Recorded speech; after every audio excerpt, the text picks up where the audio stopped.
नमस्कार, India news देख रहे हैं आप और मैं हूं आपके साथ सचिन दुबे। शुरुआत करते हैं बुलेटिन की बड़ी खबर के साथ बाजपुर से। ये बड़ी खबर है, पूर्व कैबिनेट मंत्री यशपाल आर्य की गाड़ी पर हमला। पूर्व जिला पंचायत सदस्य कींदा के समर्थकों ने किया हमला। पूर्व कैबिनेट मंत्री यशपाल आर्य को दिखाए काले झंडे। यशपाल आर्य और जीव आर्य की गाड़ी पर बरसाई लाठियां। यशपाल आर्य के समर्थक पुलिस से कर रहे कार्रवाई की मांग।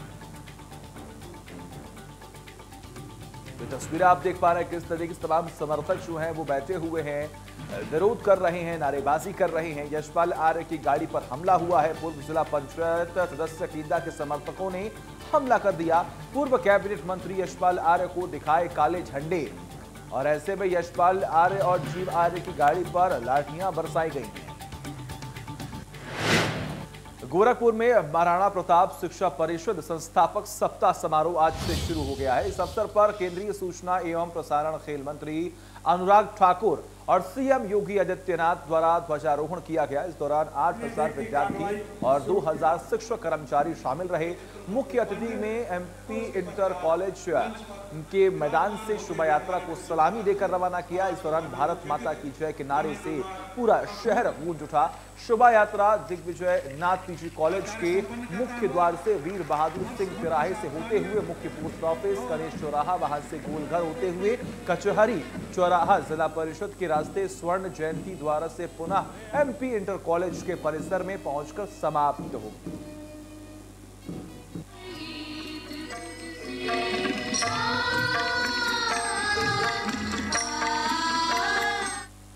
प्रताप शिक्षक संस्थापक सप्ताह समारोह की आज शुरुआत की गई है, जो कि 10 दिसंबर से चलेगा।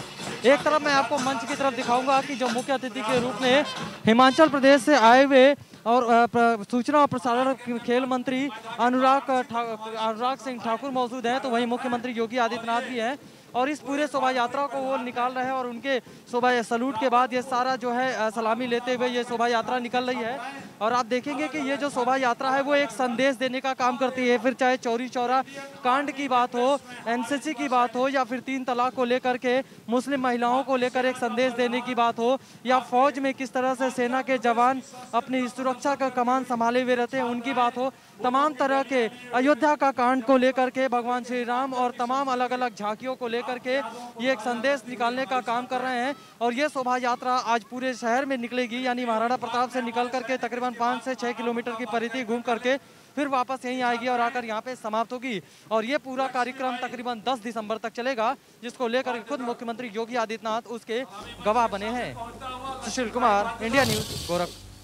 कानपुर डिप्टी सीएम दिनेश शर्मा का बयान आया सामने। जी हां, कानपुर से डिप्टी सीएम दिनेश शर्मा का यह बयान सामने आया। सभी वर्ग के लोग बीजेपी के साथ आ रहे हैं। लोग विकासवाद की वजह से बीजेपी से जुड़ रही हैं। पहले भूमाफियाओं गरीबों की जमीन पर कब्जा करते थे, अब माफियाओं के अवैध कब्जे गिरा गरीबों के मकान बन रहे हैं। नकल विहीन परीक्षा हमारी प्राथमिकता है, जो रुकावट डालेगी कठोर कार्रवाई करेगी। आज पूरे प्रदेश का वातावरण जिस तेजी के साथ में बदल रहा है वो इस बात का परिचायक है कि जो विकास की उम्मीद एक भारतीय जनता पार्टी ने जगाई है उत्तर प्रदेश के लोगों में, आज उत्साह के साथ नौजवान, महिला और सभी वर्ग के लोग भारतीय जनता पार्टी के पक्ष में एकजुट होकर आ रहे हैं। आज जिस प्रकार से तमाम लोग भारतीय जनता पार्टी में आज दूसरे दलों के आके शामिल हुए हैं, ये कानपुर के इतिहास में एक बहुत बड़ी घटना के रूप में हम देखते हैं।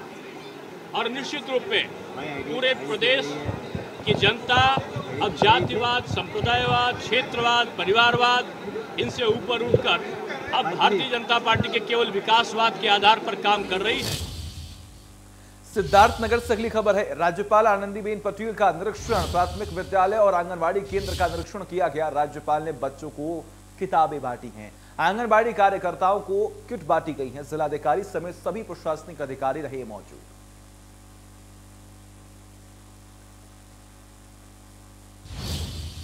अम्बेडकर नगर पहुंचे उप मुख्यमंत्री केशव प्रसाद मौर्य ने कचहरी विधानसभा में 125 करोड़ की परियोजनाओं का शिलान्यास और लोकार्पण करने के बाद जनसभा को भी संबोधित किया। उप मुख्यमंत्री केशव प्रसाद मौर्य ने जनसभा के बाद मीडिया से बात करते हुए कहा कि अब मैं अखिलेश यादव को अखिलेश अली जिन्ना कहता हूं। वह पिछड़ों के नाम पर जो थोड़ी बहुत राजनीति कर रहे हैं उसे ही अवसर वादिता कहा जाता है। अगर पिछड़ों के लिए उनके दिल में कोई सम्मान होता तो उनकी प्रचंड बहुमत वाली सरकार थी तो उन लोगों को स्थान देते जिनको इस समय सम्मान देने की कोशिश कर रहे हैं।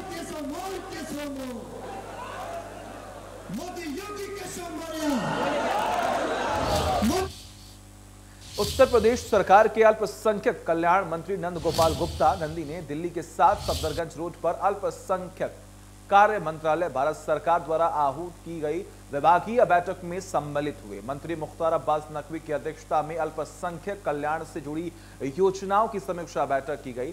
बैठक के दौरान मंत्री नंदी ने कहा कि देश के प्रधानमंत्री नरेंद्र मोदी और प्रदेश के मुख्यमंत्री योगी आदित्यनाथ के विजन सबका साथ, सबका विकास, सबका विश्वास और सबका प्रयास के मूल मंत्र से आज प्रदेश का विकास हुआ है।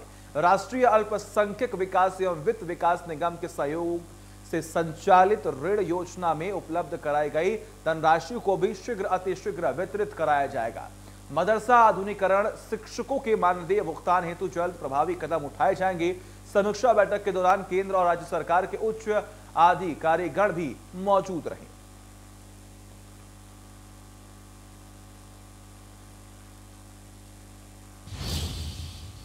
बाराबंकी जिले के जैतपुर विधानसभा क्षेत्र के सिद्धौर कस्बे में सिद्धेश्वर महादेवा मंदिर के सामने रामलीला मैदान में आज एक जनसभा को संबोधित करने प्रदेश के डिप्टी सीएम केशव प्रसाद मौर्य पहुंचे। यहां उन्होंने एक विशाल जनसभा को संबोधित किया। इस दौरान उन्होंने 27 परियोजनाओं का लोकार्पण और शिलान्यास किया। जनसभा को संबोधित करते हुए केशव प्रसाद मौर्य ने सपा, बसपा और कांग्रेस पर भी जमकर निशाना साधा है। ये सपा, बसपा व कांग्रेस वाले अपनी दुकान किसान आंदोलन की आड़ में चलाने लगे।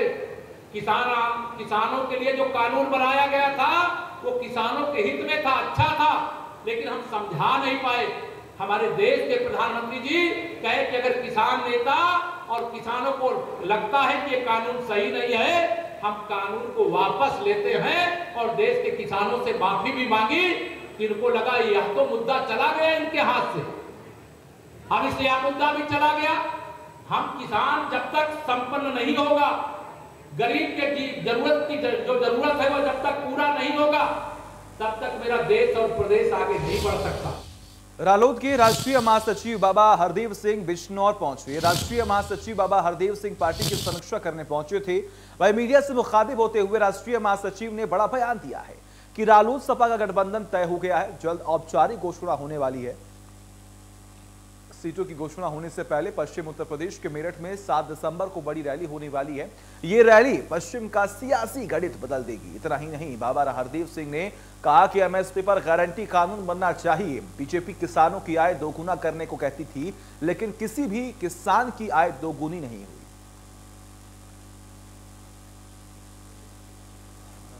हमारा तो ये है कि हम जो संकल्प लेके आए हैं 22 संकल्प, उन संकल्पों के लिए हम जब सत्ता में भागीदारी होगी, हम सरकार के साथ मिलकर उसको पूरा कराने का प्रयास करेंगे। हम इसको लेकर विधानसभा में भी रखा जाएगा और हम इन सब के मुद्दे को लेकर हम सड़कों पर भी रहेंगे। हमारा तो ये है। जालौन में जिला सहकारिता बैंक का 106वां वार्षिक अधिवेशन मनाया गया। कार्यक्रम में केंद्रीय राज्य मंत्री भानु प्रताप वर्मा मुख्य अतिथि के रूप में शामिल हुए, जहां उन्होंने कहा कि केंद्र और प्रदेश सरकार के नेतृत्व में सहकारिता के क्षेत्र में नई क्रांति आई है। सरकार ने सहकारिता को बढ़ावा देने के लिए इसका अलग से मंत्रालय बनाया है, जिसके लाभ सरकारी समितियों के जरिए किसानों को मिल रहा है। इसके साथ ही उन्होंने कहा कि केंद्र सरकार लघु सूक्ष्म उद्यम मंत्रालय द्वारा छोटी छोटी उद्योग इकाइयां स्थापित कर लोगों को रोजगार देने का कार्य कर रही है।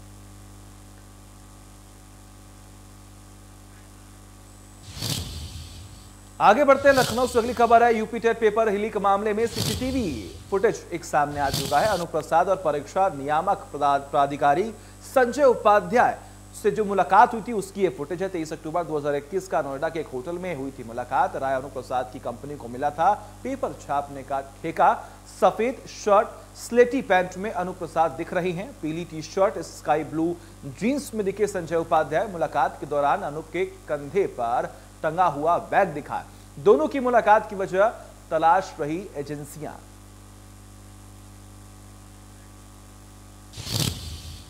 उन्नाव से अगली खबर है। सीडीओ को ओवैसी द्वारा धमकी दिए जाने का मामला आया सामने। सांसद साक्षी महाराज का बयान भी आया सामने।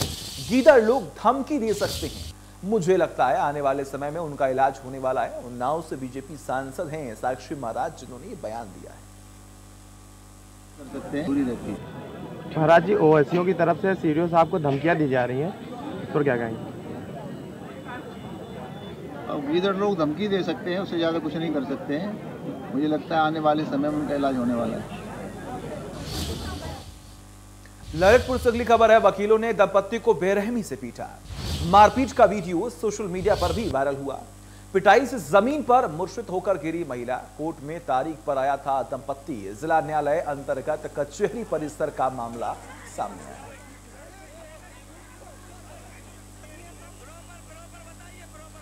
तो ये तस्वीरें आपके सामने आप देख पा रहे हैं किस तरीके से इसको पीटा है। कोर्ट में तारीख पर आया था दंपत्ति और उसे जमकर पीटा गया है।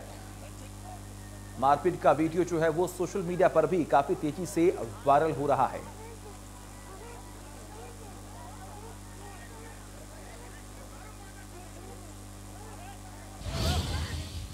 अगली खबर अम्बेडकर नगर से है। युवक की दबंगों ने सरेआम पिटाई कर हाथ और डंडे से युवक को जमकर पीटा गया। युवक मांगता रहा माफी, दबंग करते रहे पिटाई करते दबंगों का वीडियो भी हो रहा वायरल। अकबरपुर कोतवाली क्षेत्र के शिव बाबा के पास का ये पूरा मामला है। तो युवक माफी मांगता रहा लेकिन दबंग उसकी पिटाई करते रहे और ये वीडियो आपके सामने। आप देखिए किस तरीके से लगातार थप्पड़ जो है वो बरसते जा रहे हैं उस शख्स के ऊपर जो लगातार माफी मांग रहा है और दबंगों की दबंगई का ये पूरा मामला सामने आया।